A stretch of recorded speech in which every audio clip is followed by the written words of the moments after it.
शिवसेनेत असताना नारायण राणेंचे झालेले हाल सर्वांना माहिती आहेत। त्यामुळे राणेंची काळजी शिंदे सेनेनं करू नये, त्यांची काळजी करायला भाजप समर्थ आहे असा टोला प्रवीण दरेकरांनी दीपक केसरकरांना लगावलाय। शिवसेनेमध्ये असताना नारायण राणेंचे काय हाल केलेत ते शिवसेनेने बघावं। आणि शिंदे पण तेव्हा शिवसेनेतच होते, शिंदेनाही माहीत आहे नंतर त्यांचेही हाल काय केले। त्याच्यामुळे राणेंची काळजी करण्याची आवश्यकता नाही। राणेंची काळजी करायला भारतीय जनता पार्टी सक्षम आहे। त्यांचा मुलगा नितेश राणे आमच्या त्या सिंधुदुर्गचं नेतृत्व करतोय, त्याच्यामुळे हा कुठल्याही प्रकारचा राणेंना बाजूला करण्याचा विषय नाही आहे।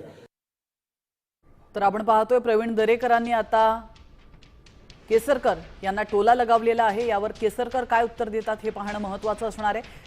शिवसेनेमध्ये असताना नारायण राणे यांचे काय हाल झाले हे सगळ्यांनी बघितलेलं आहे, त्यामुळे तुम्ही त्यांची काळजी करू नका, त्यांची काळजी करण्यासाठी भाजप समर्थ आहे असं प्रवीण दरेकर म्हणाले। देश विदेशातील प्रत्येक घडामोडींचे लाईव्ह अपडेट मिळवण्यासाठी आता साम टीव्हीच्या सर्व सोशल मीडिया प्लॅटफॉर्मला लाईक, फॉलो आणि सबस्क्राईब करा। तसंच सर्व नोटिफिकेशनसाठी बेल आयकॉन प्रेस करायला विसरू नका।